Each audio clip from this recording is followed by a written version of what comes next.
This is a story I kept from you. It's a little insane, but real. It began the year after my beloved poodle died, 5 years after we moved from our house. I don't know why I haven't told you this story yet, but it's difficult to tell. As you'll probably see, I did not know where exactly to begin. So I'm starting here, during the happiest time of my life. And right before reality reached out to me with a great big pinch. This is a story I kept from you. It's a little insane, but real. It began the year after my beloved poodle died, 5 years after we moved from our house. I don't know why I haven't told you this story yet, but it's difficult to tell. As you'll probably see, I did not know where exactly to begin. So I'm starting here, during the happiest time of my life. And right before reality reached out to me with a great big pinch.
Actually, this month we'll see the anniversary of my parents' wedding, my mom's birthday, my late mother's birthday, and the anniversary of my father's death, all in a matter of about a week. And so I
welcome to my channel.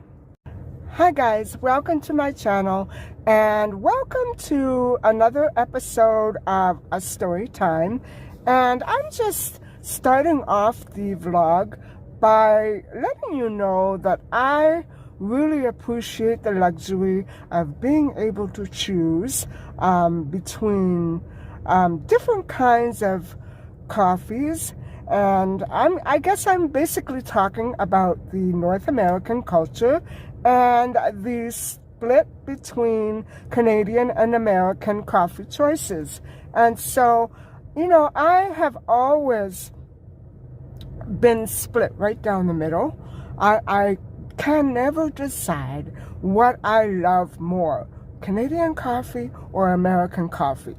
Well, my love affair with the Cafe Americano began actually on a sad occasion after my father's passing, when my mom and I traveled to the Dominican Republic and stayed in a beautiful tropical resort. And I got used to the Cafe Americano down there and enjoyed it throughout the day with the all-day buffet. And so there's nothing like toasting up to a beautiful warm beach with a Cafe Americano in your hands. I really miss that flavor.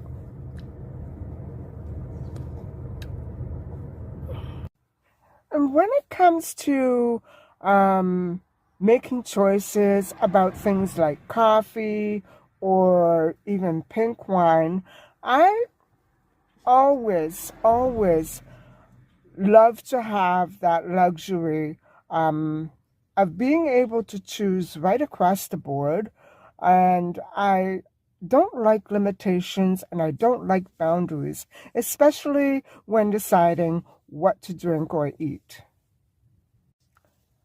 Having that freedom of choice is all about who I am.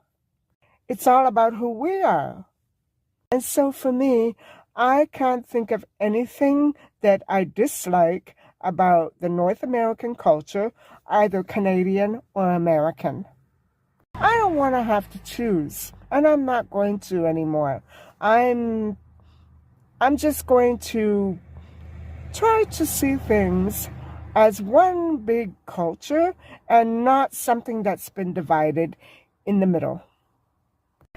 And on that note, I think that maybe I should start my story time, since it's kind of complex and a little difficult to unravel, because it's quite unpleasant, both in its context, which I've already told you is in the aftermath of the passing of my late father, and also in the connotations of what the story itself is going to bring about. And for me at that time, it brought about so many unpleasant realities that were very new and hard for me to accept. I seem to have a knack for ending up in hospitals all across the world. When I was 6 years old, I ended up in a hospital for almost a week in Italy, northern Italy. And I was terrified. I was only 6 years old, but it turned out to be not much more than a severe case of indigestion. This is going to be a bit of a digression from my normal content. And I know I haven't been doing too many missing kids lately at all. So I thought I would just turn to some different content, because I can't believe that I haven't told you this story yet. It's a story that really, to understand me and where I'm coming from and what some of my content is actually motivated by, you really have to know where I'm coming from, I guess. This will probably explain an awful lot about me. And it's a wild and bizarre story in my perspective. And it comes from one of the darkest, saddest times of my life. Not the darkest, but pretty sad. And it was a year that was filled with adventure and making new friends, but it was also very bittersweet to me, and because it was the year that I lost my dad. So a little bit of context first, and during the period leading up to the time of my father's passing, my mom and I and other family members went through such a difficult time, because although we had some time to prepare for my father's departure, it's never easy to watch somebody in your family especially somebody that close, like a parent, wither away without hope or without help, even though everything had been tried. And it was a very, very delicate situation. And my dad was so brave and manly about the whole thing. He loved life so much. And he was the kind of person who was very athletic, and he managed a soccer team, and he played tennis against three other people. He was a very avid sports person, and he was a very sharp businessman for his time, and he was revolutionary with the tour industry and tourism all across the Caribbean and other parts of the world. And he actually won medals from other foreign governments for his promotion of tourism, first hands-on tourism in their countries. So my dad, he was one of the pioneers, and although he had a great many business partners, everybody remembers him back in the day as one of the first few travel agents that made it big in the industry, because he didn't just open an office or two. He actually went to the other countries and worked there as well. Whether he was on vacation or a business break or a conference, you name it, he was working there. We had been living here for about 5 years, and so the place was brand new. And my dad had intended to retire after he sold the house and moved us here, and so he never really got a chance to do that. He went from making all these plans to retire in a different country and maybe return to dual citizenship. We talked about it a lot, and it never came to that because everything came to a head so quickly that year that we had no time to think about anything except my dad. Now, before all of these discoveries about my father's health came about, I was living the proverbial life of Riley. I was so happy, and I knew I was happy. I was getting along much better up here in this part of the city compared to what I had been used to over in the area by our old house.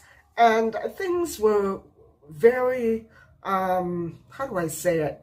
They were more lively and social here. Things that I got into were helping me get out more and make many more new and interesting friends. And so I remember part of that scenario that year was going to take a night course, a very brief night course over at the campus where my university is.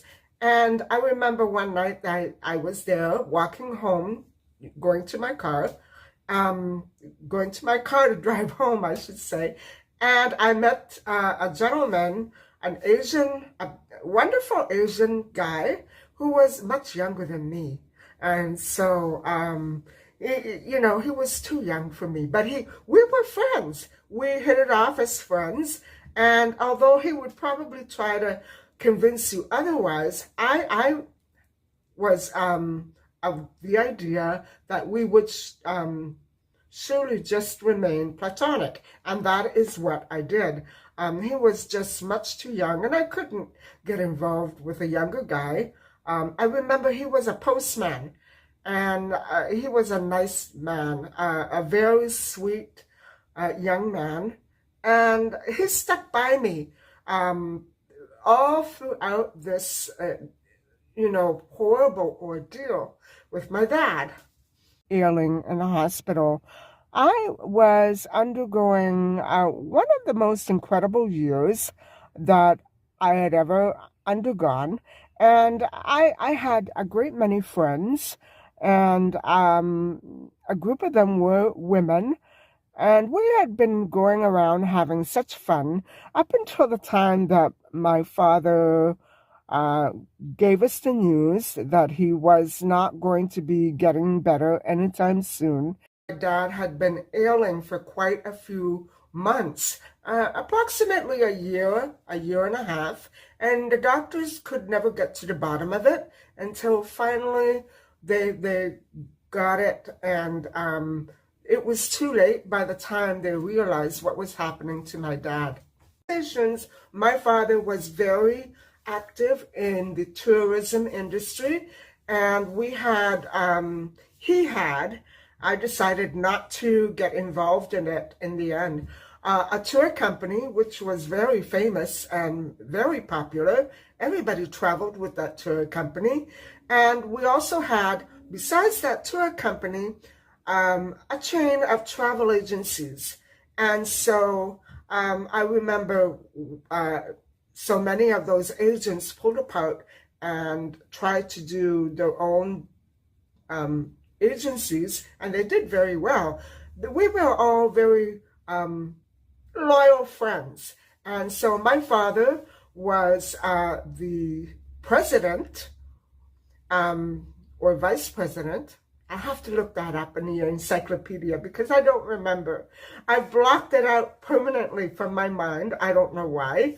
I think thinking about those days in the travel industry myself, it brings tears to my eyes because I was so close to my dad. We worked at the office every day. I was actually a teacher.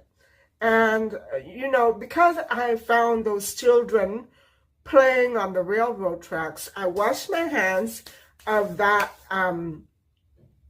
career, and I decided to turn my attention to something else. And so my dad offered to train me, and I was actually very close to taking the IATA exam. But that is when my father had his health collapse. And it was right at that point where he was hospitalized for 3 months. And he came out of it briefly and then eventually had to go back in. And that summer, it was between May and September that I'm talking about. And so that quirk, our travel perks that my mom and I had when my dad was alive, they were so extravagant, guys. We usually did travel on standby, but whenever we did get to our destination, it was first class everything. And sometimes when my friends traveled with me, they couldn't understand that. They didn't understand why they were left lagging behind sometimes, and I was the one who usually got the royal treatment. Well, of course, I never complained about that. It was almost as though I was doing a merry-go-round of going out with the girls and helping my mom take care of my dad 24/7 in the hospital. It was a weird combination, guys. It was surreal to me. And to this day, it all seems like a big fog.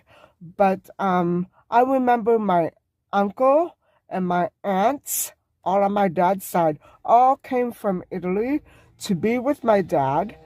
And at first there was some hope that he would eventually overcome it, whatever he had, and maybe beat it.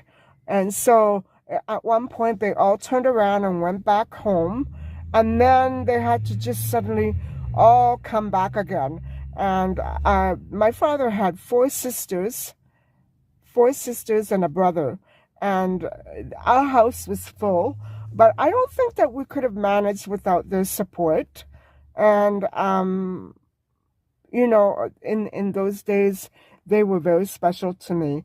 All that would come to change once my father passed away, but I was innocent and naive at that time, and I felt so loved and wanted by my dad's family. Hospital every day with my mom and I, and actually I had taken the habit. I had been in the habit of sleeping on a rubber cot beside my dad because my father, he, you know, when he was on the painkiller medication, he would wake up and not know where he was. And so it was decided that it would be better if one of us were there all the time. And so I decided that I would be there throughout the night, and my mom would be there throughout the day. She was better with the visitors.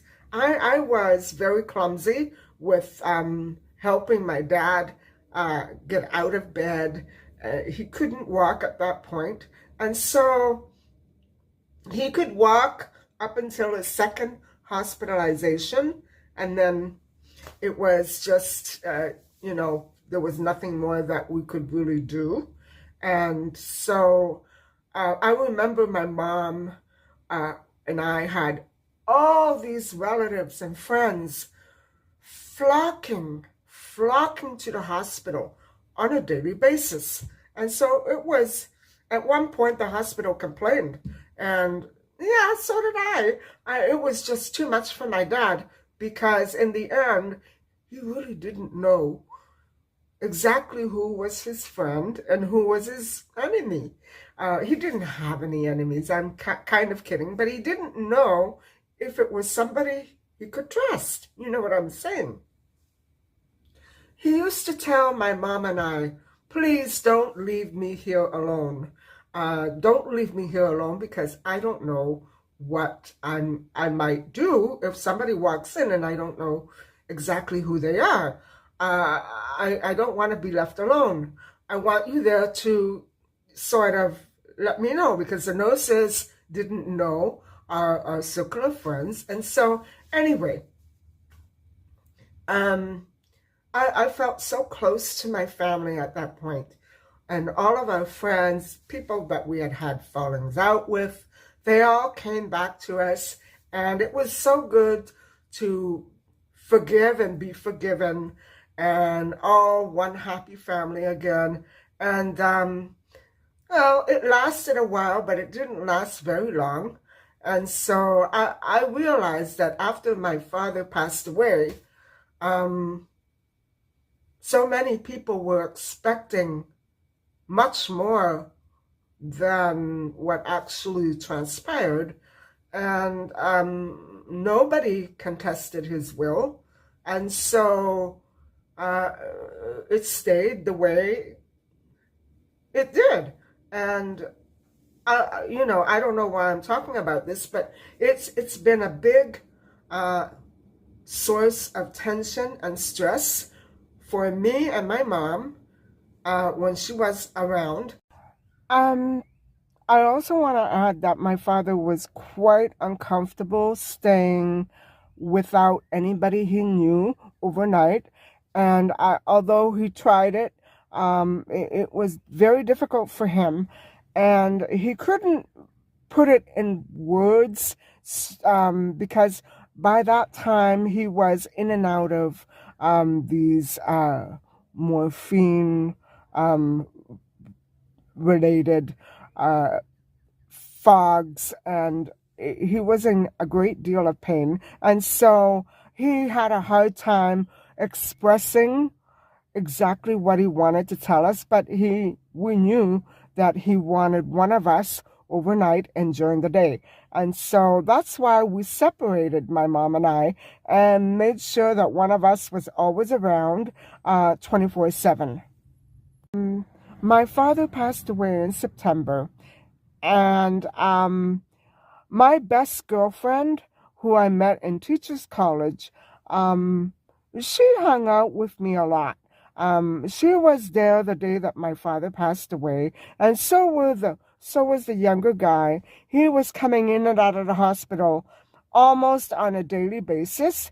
And it was very comforting for me to have those two friends close by. Although there were other friends around too, I felt very comfortable with them. And my mom and I were taking turns staying with my dad in the hospital. And once or twice we hired out a male nurse to stay with him overnight. But usually it was me, and my mom would stay during the day, and I would stay at night.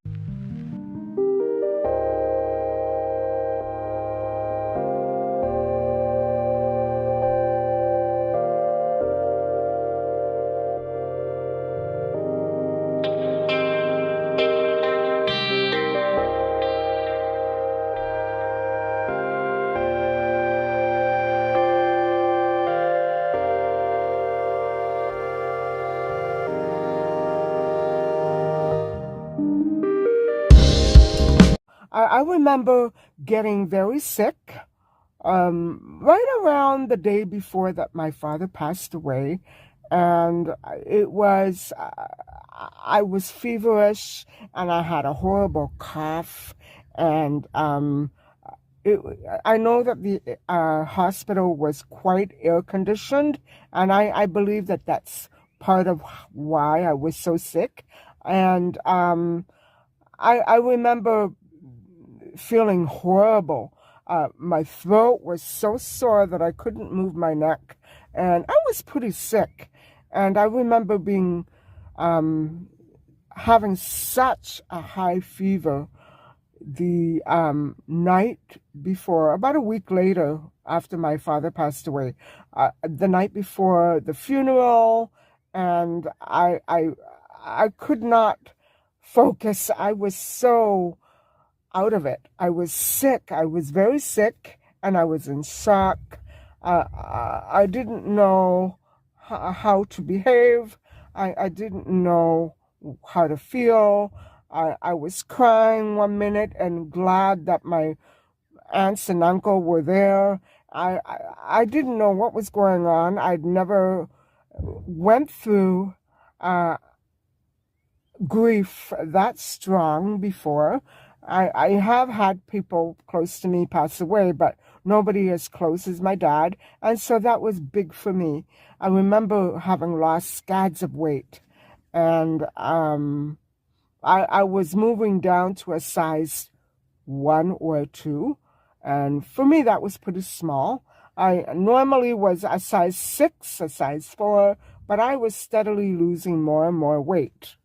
And so the morning of the funeral, my mom and my uncle had a huge falling out. I remember having meticulously picked out my black wardrobe and these thick platform shoes that my father used to love.